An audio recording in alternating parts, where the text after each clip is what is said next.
Bonsoir Mélénis, comment allez-vous? Je suppose que bien pour ma part, je vais super bien. Je voudrais m'entretenir avec vous aujourd'hui sur comment prendre soin de ses pieds. Avant de passer à...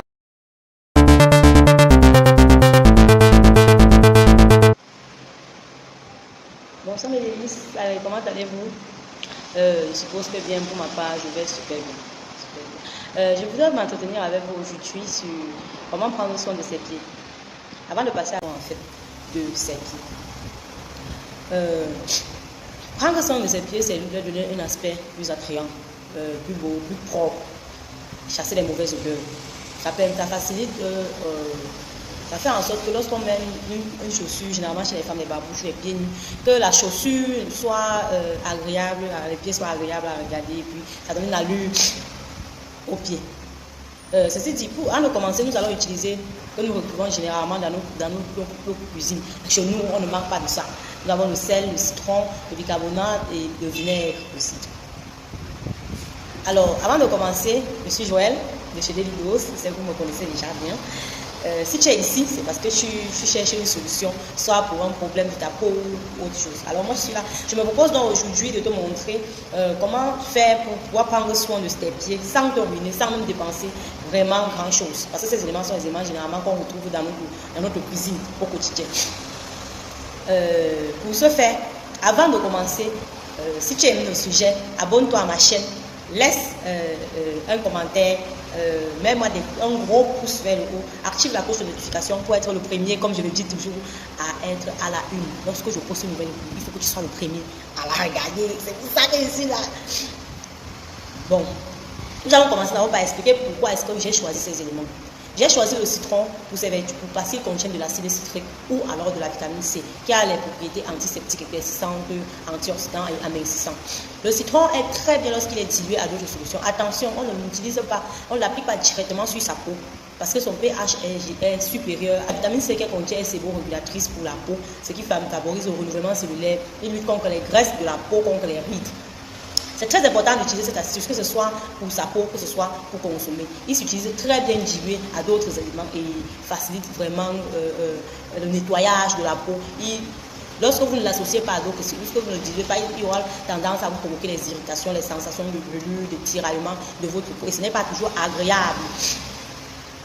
Pour ce qui est du bicarbonate, le bicarbonate est également très important dans les produits cosmétiques. C'est une poudre magique qu'on utilise sur la peau et qu'on consomme. C'est un super déodorant naturel. On l'associe beaucoup plus pour enlever les mauvaises odeurs. Il est super, c'est un antitranspirant naturel. Alors, lorsque vous mettez à vos pieds, pour ceux qui transpirent beaucoup de pieds, ils auront tendance à ne plus le faire. Et justement, même s'ils transpirent, ça ne va pas sentir comme à l'accoutumée. Il a les propriétés également bactériostatiques, donc il lutte contre les bactéries qui se trouvent généralement dans la sueur.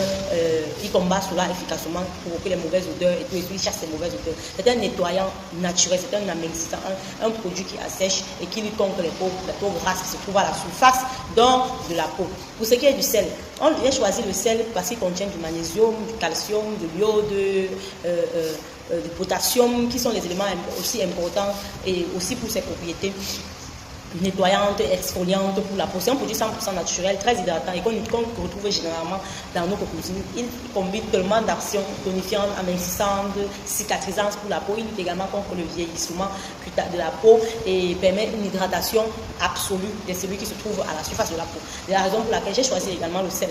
Et en quatrième position, j'ai choisi du vinaigre parce que le vinaigre a les propriétés nettoyantes, antibactériennes. Il nettoie la peau, il rend la surface de la peau propre. Si vous prenez même un exemple, vous prenez seulement du citron, vous versez à un endroit et puis vous laissez, vous allez vous rendre compte après un certain temps, l'endroit est devenu plus lisse et à la surface, il y avait les déchets ou les bactéries là vont disparaître. Parfois, on a tendance à avoir les déchets ou les bactéries s'accumuler au niveau de nos ongles. Tous ces éléments ont pour rôle vraiment d'enlever toutes les grasses de couches qui se trouvent à la surface. Ce soin est vraiment conseillé chaque semaine, ou du moins 2 fois par mois, pour les personnes pour tout le monde, et surtout pour les femmes qui généralement ont les pieds exposés et les bactéries s'y déposent, ou alors pour les personnes qui portent les fermés en permanence, parce que les bactéries se développent naturellement lorsqu'ils se trouvent dans un milieu fermé. Il est essentiellement important de savoir toutes ces petites choses, de savoir à quoi servent les éléments qui se trouvent dans notre cuisine. Voilà, vous avez suivi la partie théorique de la chose. Maintenant, on va passer à la pratique, histoire de vous montrer à peu près comment est-ce qu'on utilise tout ceci. Bon, à très bientôt. N'oubliez pas de partager, de liker, de commenter, de m'activer la cloche de notification.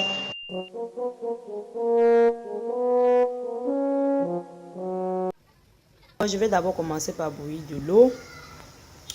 Ensuite, je vais prendre mon citron pour ses vertus éclaircissantes et tout.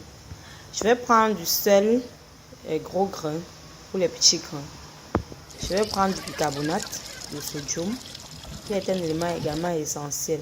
Je vais mettre l'eau propre dans une bassine et je vais rajouter mon eau bouillante à l'intérieur pour que ce soit chaud, que ma préparation soit chaude. Parce qu'on plonge ses pieds dans une bassine d'eau chaude, pas tiède, chaude, pour enlever vraiment la saleté et activer les pores. Et je vais prendre mon citron, je le découpe et je rajoute à l'intérieur. Et je presse vraiment de façon à ce que... ensuite, je vais rajouter du sel. Mon sel que j'ai mesuré à environ 3 cuillères à café. Je vais rajouter 3 cuillères à café également de bicarbonate, puis de vinaigre, bicarbonate d'abord. Et à rajouter le vinaigre, puis le bicarbonate, 3 cuillères suffisent. Je vais homogénéiser de façon à ce que la solution soit équilibrée.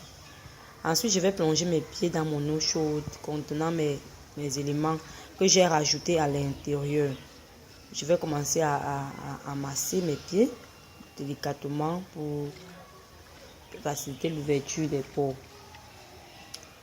Par la suite, je vais jeter mon citron qui est à l'intérieur et je vais commencer à frotter mes pieds avec ce citron.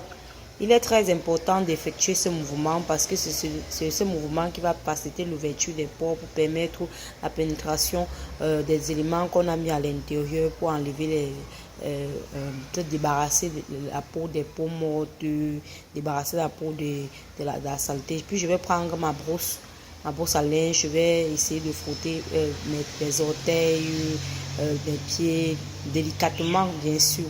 Je vais prendre également ma trousse et je vais commencer à ranger au niveau de mes cuticules, étant donné que j'ai à plonger mes doigts à l'intérieur.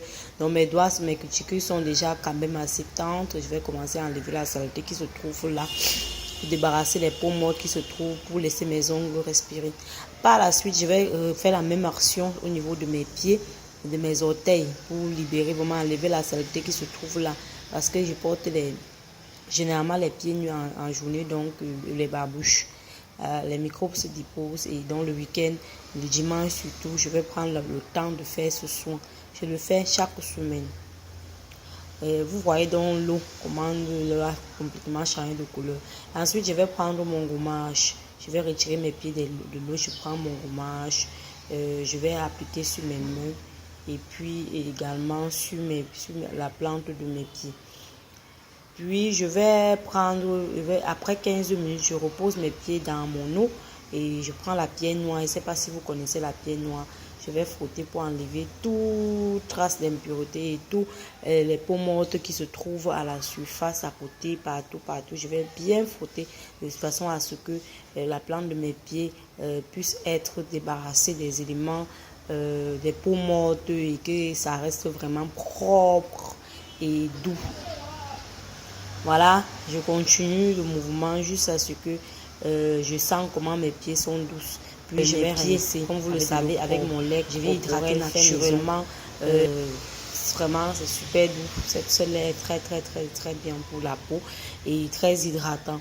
Ensuite, voilà, j'ai fini. Regardez à quoi ressemblent mes pieds. Mon teint est brillant, la peau est propre. Je n'ai pas encore fait ma pédicure, mais mes pieds sont déjà quand même assez... De liker, de commenter, de m'activer la cloche de notification pour ne pas cacher l'astuce. Moi, je ne l'ai pas caché, c'est parce que je veux que tu saches et j'aimerais également qu'autour de toi, tu puisses faire connaître l'astuce aux gens. Alors, ne sois pas chiche, ne garde pas ça pour toi. Active la cloche de notification, commente pas. Alors mes délices, à très bientôt pour une nouvelle astuce. Bisous, prenez soin de vous. N'oubliez pas d'essayer l'astuce.